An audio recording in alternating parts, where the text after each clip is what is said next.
지금 아우디의 Q5 스포트백 45 TF-SI 컴포트 트림을 시승하고 있는데, 이 차가 Q5 중에서는 이제 가장 접근성이 좋은 모델이거든요. 스포트백 중에서 가장 이제 가격이 낮은 모델이다 보니까 Q5의 그런 일반적인 SUV 형태에서 벗어나서 아우디만의 그런 세련된 디자인을 좀 더 느껴보고 싶다 하시면은 스포트백인데, 그 중에서는 얘가 가장 저렴해요.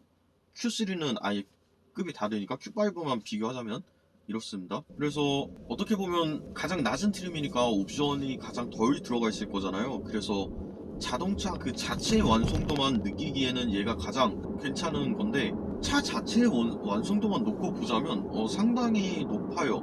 정말 안타까운, 그러니까 왜 이렇게 안 팔리는지가 가장 안타까운 그런 차종들이 아우디의 차들인데, 사실 A6만 너무 부각이 돼서 그렇지 판매량을 보시면은 A6 바로 뒤를 쫓고 있는 모델이 이 Q5입니다. 물론 판매량은 A6가 압도적이긴 하지만 그 바로 뒤가 Q5. 그리고 얘는 또 판매량이 신기한 게 비등비등해요. 가솔린이랑 디젤이 되게 균형 있게 잘 팔려요, 얘는. 그러니까 그 이유가 뭔가 한번 생각을 해봤는데, 가솔린이 45 TF-SI라고 했잖아요. 근데 디젤은 40 TDI예요. 그러니까 성능상 이제 가솔린이 한 단계 윗등급이라는 거. 그래서 가솔린이 조금 더 비싼 영향도 있지 않을까 생각을 합니다. 디젤이 그만큼 효율적인 것도 맞고, 아우디가 디젤을 워낙 맛있게 만드니까 효율을 챙길 거면 그냥 디젤로 가시는 거고, 근데 그래도 가솔린만의 이 매끄러운 걸 원하신다면 45 TF-SI로 가는 거죠. 저라면은 가솔린 살 것 같아요. 뭐 얘도 연비가 그렇게 떨어지는 게 아닌 게, 제가 강남에서 의정부까지 한번 가봤는데 연비가 15.8km 나오다가 이제 도착하니까 14.8 정도 나오더라고요. 그러면은 연비가 뭐 이렇게 되게 괜찮은 편이잖아요. 공인 연비가 10.2km인데 그거 대비해서 40%가 더 잘 나오고 있는 거니까 뭐 연비도 되게 괜찮다. 그래서 저는 굳이 디젤이 아니어도 괜찮겠다라는 생각을 했습니다.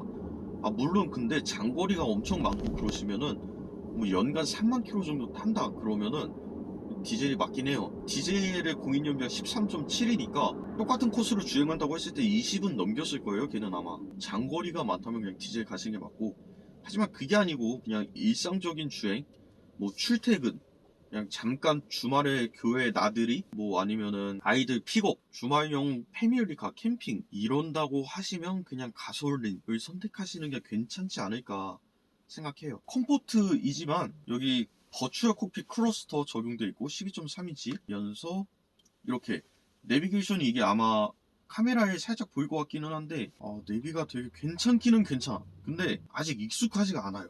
내비가 좋긴 좋은데 피지컬은 좋아요. 근데 우리나라의 최적화가 조금, 그거는 좀 여기까지만 말씀드릴게요. 그래서 저는 네이버 지도를 그냥 씁니다. 어차피 안드로이드 오토, 뭐 카프레이 이거 다 무선으로 가능하거든요. 그래서 굳이 차 내부에 지저분하게 막 선 같은 거 안 꽂아도 되니까 그냥 무선으로 핸드폰 연결해서 쓰시는 편이 더 편할 것 같아요. 또 무선 충전도 같이 지원하고 있으니까요. 거추장스럽게 선을 연결할 필요는 없다는 점에서 그냥 저는 핸드폰 연결하시는 거 추천드립니다. 아마 선을 연결해야 됐으면은 그냥 제가 버추얼 콕핏을 쓰고 순정 내비를 썼을 것 같은데 그게 아니니까. 그 계기판 테마 같은 경우도 되게 깔끔해요. 아우디가 디지털 클러스터를 되게 일찍이부터 사용하기 시작했잖아요. 그 테마가 지금까지 그대로 고수해오고 있기는 하지만 되게 시인성은 좋다는 거. 그냥 새까만 배경색에다가 폰트도 밝은 색으로 지원을 하고 있으니까 눈에 바로바로 들어와요. 그러니까 해상도도 되게 높은 것 같아요. 글자가 선명하고 깨지질 않는 거 보니까. 뭐 연비도 지금 되게 잘 나오고, 시내만 타고 있는데도 12.7km 기록을 하고 있고, 얘가 아마 마일드 하이브리드가 있는 것 같아요. 지금 이렇게 정차를 하면서 보면은 브레이크를 밟아보면 ISG가 되게 지속시간이 길고, 어쩔 때는 완전히 멈추지 않았는데도 ISG가 걸리는 걸 보면은 마일드 하이브리드가 적용이 돼서 그런 게 아닌가 생각을 합니다. 가솔린이지만서도 ISG가 여기 적용이 되어 있기 때문에 멈춰 있을 때는 전기차 수준의 방음을 느껴볼 수 있어요. 시동을 걸어도 그게 불쾌하지가 않아요. 디젤 같은 경우는 걔는 어쩔 수 없잖아요. 그 진동이랑 소음, 이게 정차했다가 시동을 걸 때, 그러니까 진동이 그냥 시동 거는 진동이 아니라 조금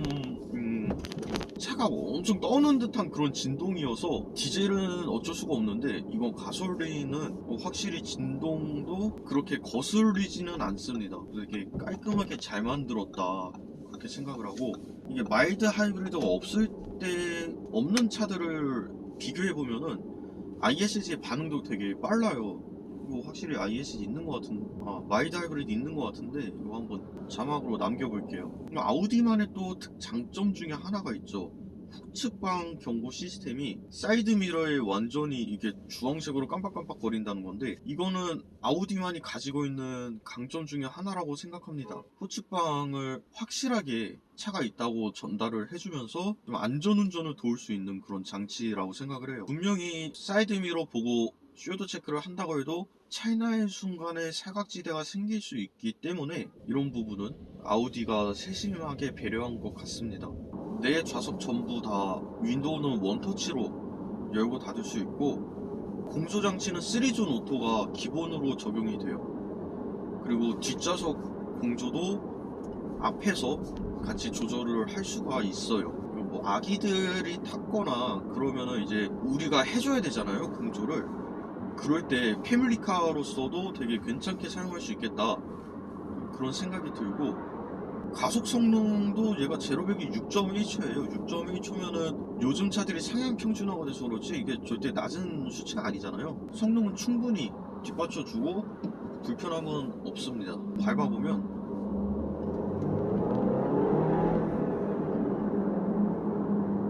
그러니까 얘가 터보가 있어요. 2리터 터보인데 터보렉 같은 것도 그렇게 막 안 느껴져요. 생각보다 그냥 밟으면 쭉 나가요.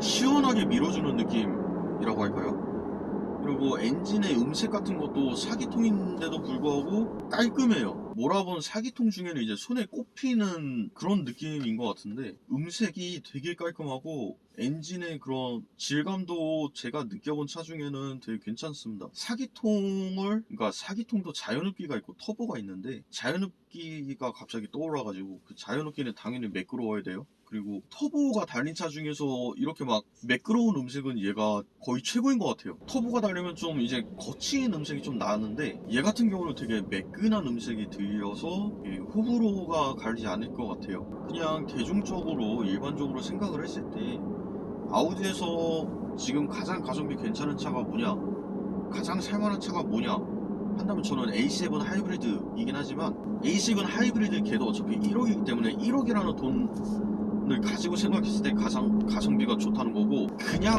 이제 아우디에서 가장 살만한 차가 뭐냐라고 하면은 사실 Q5가 맞아요, 제 생각에는. 그래서 Q5를 한번 빌려서 지금 찍고 있는데, A6는 워낙에 이제 무난한 세단이잖아요. 그러니까 모두의 수요를 다 아우를 수 있는 차량이기 때문에 A6의 인기는 당연히 이해는 가지만, 그게 아니라 SUV를 갖고 싶은데 좀 이제 무난하게 그냥 편하게 차를 타고 싶다고 하시면은 이거 Q5도 한번 고민을 해보시는 게 좋을 것 같아요. 되게 좋은 선택지인데, 물론 인테리어 같은 경우는 이제 풀체인지가 필요하기는 하지만, 다르게 생각해보면 저 같은 사람도 있을 수 있잖아요. 저는 차를 살 때 뭐 완성도, 내구성, 유지비, 뭐 정비 이런 걸 제일 중요하게 생각해가지고 가장 끝물인 차를 샀거든요. 그때 당시에 이제 단종이 1년도 남지 않은 모델을 샀는데, 얘는 이제 풀체인지가 언제인지 그것까지는 잘 모르겠지만 얘도 얼마 안 남기는 했을 거예요. 아우디의 최신 시내 레이아웃을 보면은 디스플레이 2개가 바뀌고 있는데, 얘는 한 세대 이전 거긴 하잖아요. 하지만 이제 그만큼 완성도가 높아졌다는 점, 출시된 지 시간이 지났기 때문에 가장 최고의 완성도를 보여주는 모델이라는 점에서 Q5도 가성비 아니면 생각해볼 만한 그런 가치는 충분히 있는 것 같아요.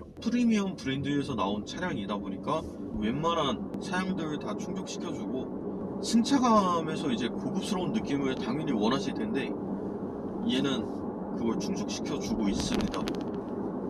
부드러우면서 드라이브 모드를 좀 다이나믹으로 바꿔보면 또 단단한 느낌 같이 느껴볼 수 있어요. 근데 저는 이런 차를 타면 이렇게 밟고 싶은 마음이 사라져요. 승차감이 워낙 좋아서 그냥 이 승차감을 느끼고 싶지 밟고 싶진 않더라고요, 저는. 그래서 밟진 않고 있는데, 이런 오르막이 좀 가파른데도 불구하고 킥다운을 하지 않고 그냥 쭉 토크로 밀어붙인다는 것도 파워트레인이 되게 완성도가 높다 그렇게 생각을 해요. 핸들 같은 경우는 무게감이 좀 무겁지는 않고 살짝 가벼운 편인데 이것도 스포츠로 놓으면 좀 무거워지기는 합니다. 일단은 가벼운 세팅이에요. 그러니까 가벼우면은 여성분들도 돌리기 좋은 세팅이 나오거든요. 크기도 차가 그렇게 막 큰 차가 아니라서 부담 없이 운전하실 수 있다는 거. 아우디 같은 경우는 디자인도 예쁘면서 핸들의 무게감도 적당히 가볍고 그냥 돌리기 편하다는 거, 여성분들한테 어필하기도 되게 좋을 것 같아요. 쿠페이다 보니까 스타일도 세련돼서 되게 탈만한 차종인 것 같습니다. 부담 없이 운전할 수 있고 부담 없이 굴릴 수 있는 차가 이 Q5가 아닌가 생각이 드네요. 운전한 느낌은 여기까지인데 이 정도면은 Q5에 대한 느낌은 다 담아낸 것 같아요. 좀 길게 타보면서 한번 담아내봤는데 마지막으로 연비 한번 보여드리고 끝을 내볼게요. 지금 1시간 정도 이제 촬영하면서 주행을 하는데 평균 연비는 12.5km로 나오고 있고 평균 속도가 24km잖아요. 이게 되게 아실 거예요. 이게 이렇게 원활한 교통 상황은 또 아닌데 시내 주행을 하면서 이렇게 연비가 좋게 나왔다는 거 되게 메리트 있다고 저는 생각해요. 꽤 효율성도 좋다. 그래서 선택할 만한 가치는 충분히 있다 라는 말씀 드리면서 끝내겠습니다. 더 많은 차종들 리뷰를 보고 싶으시면 일단 많이 봐주세요. 구독은 하고 싶으면 하시는 건데 해주시면 당연히 저야 좋죠. 일단 많이 봐주시길 바라면서 끝낼게요. 감사합니다.